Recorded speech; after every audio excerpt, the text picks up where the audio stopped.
Hello friends, നമ്മുടെ സിനിമയെ സംബന്ധിച്ചിടത്തോളം ഈ ഫെബ്രുവരി മാർച്ച് മാസങ്ങൾക്ക് ലോകമെമ്പാടും തന്നെ വലിയ പ്രാധാന്യമുണ്ട്.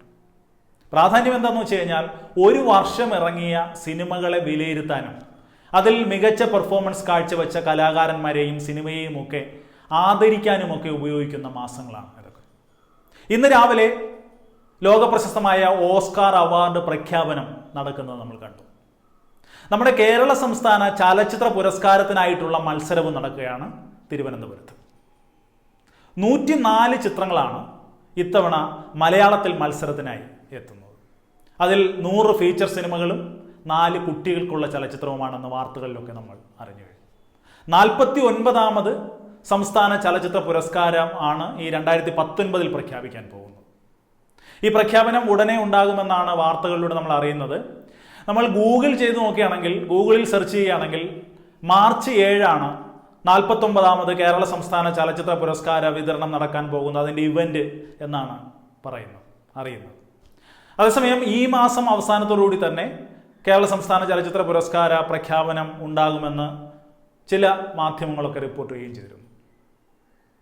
അതെന്തായാലും ഇത്തവണ ഏറ്റവും മികച്ച ചലച്ചിത്രമായി തിരഞ്ഞെടുക്കാൻ പോകുന്നത് മലയാളത്തിൽ ഏത് സിനിമയായിരിക്കും? ആരാവും മികച്ച സംവിധായകൻ? മികച്ച നടൻ ആരായിരിക്കും? നടി ആരായിരിക്കും? കഥ, തിരക്കഥ, സംഭാഷണം, ഇതൊക്കെ ഏതിനാണ് ലഭിക്കാൻ പോകുന്നത്? മികച്ച സംഗീത സംവിധായകൻ ആരായിരിക്കും? മികച്ച ഗായകൻ, ഗായിക, നമുക്കെല്ലാം അറിയാൻ താല്പര്യമുള്ള സബ്ജക്റ്റുകളാണ് ഇതൊക്കെ. ഒരു മലയാളിയെ സംബന്ധിച്ചിടത്തോളം മികച്ച സിനിമ ഏത്, മികച്ച സംവിധായകൻ ആര് എന്നൊക്കെ അറിയുന്നതിനേക്കാൾ വലിയ ഉത്കണ്ഠ മികച്ച നടനാര്, മികച്ച നടിയാര് എന്നൊക്കെ അറിയാനാണ്. ഇത്തവണ ആദ്യ റൗണ്ട് മത്സരങ്ങൾ പൂർത്തിയായപ്പോൾ മികച്ച നടനാവാൻ വേണ്ടി 3 പേരാണ് അവശേഷിക്കുന്നത്: മോഹൻലാൽ, ജയസൂര്യ, ഫഹദ് ഫാസിൽ. ഇതിൽ മോഹൻലാലിന് 2 സിനിമകളാണ്, ഒടിയനും കായംകുളം കൊച്ചുണ്ണി. ജയസൂര്യയ്ക്കുണ്ട് 2 ചിത്രങ്ങൾ, ഞാൻ മേരിക്കുട്ടി, ക്യാപ്റ്റൻ. ഫഹദ് ഫാസിലിനുമുണ്ട് 2 ചിത്രങ്ങൾ, ഞാൻ പ്രകാശനും കാർബണും. ഈ അടുത്ത കാലത്ത് വരെ ഒരാൾ മികച്ച നടനോ നടിയോ ആകണം എന്നുണ്ടെങ്കിൽ അയാൾ ആ സിനിമയിൽ നായകനോ നായികയോ ആയി തന്നെ അഭിനയിച്ചിരിക്കണം എന്നൊരു അലിഖിത നിയമം ഉണ്ടായിരുന്നു.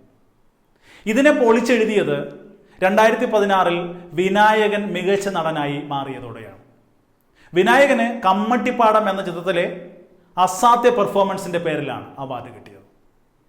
ഈ ഒരു സ്വാതന്ത്ര്യം, ഈ ഒരു ചേഞ്ചിനെ ഉപയോഗപ്പെടുത്തിയാണ് മോഹൻലാലിന് കായംകുളം കൊച്ചുണ്ണിയിലെ പെർഫോമൻസിനും അവാർഡിനായി പരിഗണിക്കപ്പെടാൻ ഇടയായത്.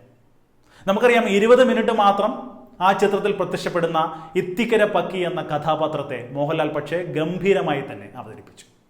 ആ സിനിമയുടെ കമേഴ്സ്യൽ വിജയങ്ങൾക്ക് പോലും കാരണമായതും ഈ കഥാപാത്രമാണ് എന്നാണ് പൊതുവെ വിലയിരുത്തൽ വന്നത്. മറ്റൊരു ചിത്രം മോഹൻലാലിന് ഒടിയനാണ്. ഒടിയനിൽ 35കാരനായും പിന്നെ ജരാനരകൾ ബാധിച്ച ആളായും ഒക്കെ ഒരേ കഥാപാത്രത്തിൻ്റെ തന്നെ 2 വ്യത്യസ്തമായ കാലഘട്ടത്തെ ഗംഭീരമായി തന്നെ മോഹൻലാൽ അവതരിപ്പിച്ചു. ഈ 2 ചിത്രങ്ങൾ പരിഗണിക്കപ്പെടുമ്പോൾ മോഹൻലാൽ മികച്ച നടനുള്ള മത്സരത്തിൻ്റെ ഫൈനൽ റൗണ്ടിൽ എത്തി നിൽക്കുന്നു എന്ന സന്തോഷകരമായ വാർത്തയാണ്. മോഹൻലാലിനെ സംബന്ധിച്ചിടത്തോളം ഈ വർഷം ഒരുപാട് സൗഭാഗ്യങ്ങൾ കൊണ്ടുതരുന്ന വർഷം കൂടി ആകാനും സാധ്യതയുണ്ട്. കാരണം അദ്ദേഹം പത്മഭൂഷൺ എന്ന നമ്മുടെ രാജ്യത്തിൻ്റെ പരമോന്നത സിവിലിയൻ ബഹുമതികളിൽ 3ാമത്തേത് നേടി.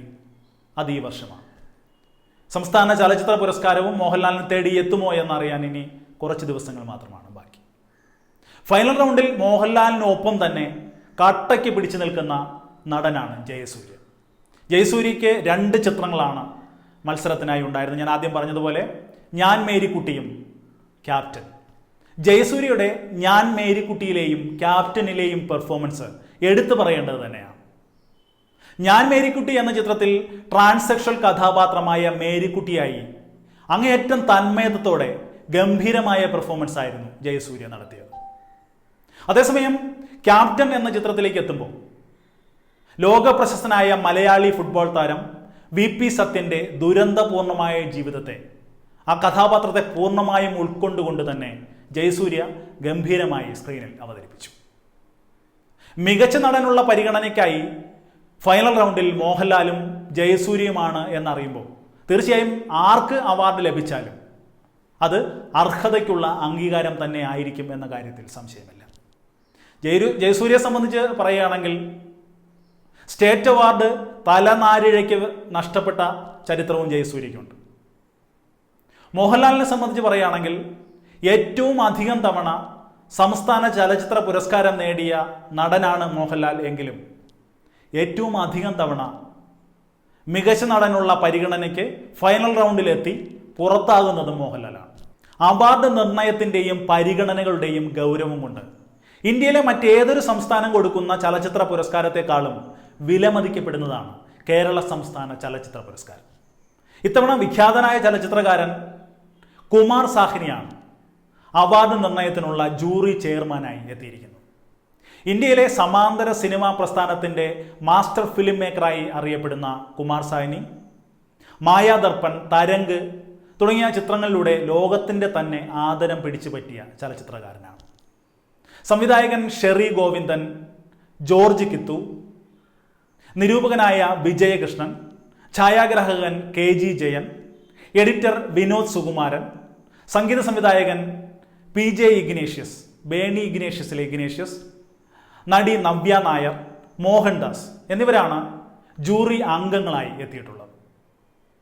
മോഹൻലാലും ജയസൂര്യയും മികച്ച നടനുള്ള പുരസ്കാരത്തിൻ്റെ ഫൈനൽ റൗണ്ടിൽ എത്തി നിൽക്കുമ്പോൾ രണ്ടുപേർക്കും പുരസ്കാരം ലഭിക്കട്ടെ എന്നാണ് ഞാൻ വ്യക്തിപരമായി ആഗ്രഹിക്കുന്നത്. ആർക്ക് പുരസ്കാരം ലഭിച്ചാലും അത് അർഹതയ്ക്കുള്ള അംഗീകാരം തന്നെയായിരിക്കും. ജയസൂര്യ ചെറുപ്പമായതുകൊണ്ടും ഒരുപാട് സിനിമയ്ക്ക് വേണ്ടിയിട്ട് വ്യത്യസ്തമായ വേഷങ്ങൾ ചെയ്യാൻ വേണ്ടിയിട്ട് പ്രയത്നിക്കുന്ന ആളായതുകൊണ്ടും ജയസൂര്യയ്ക്ക് ഇത്തവണ പുരസ്കാരം ലഭിക്കണമെന്ന് ആഗ്രഹിക്കുന്ന നല്ലൊരു വിഭാഗം സോഷ്യൽ മീഡിയയിൽ പ്രതികരിക്കുന്ന ചെറുപ്പക്കാരൊക്കെ ഉണ്ട് എന്നറിയാം.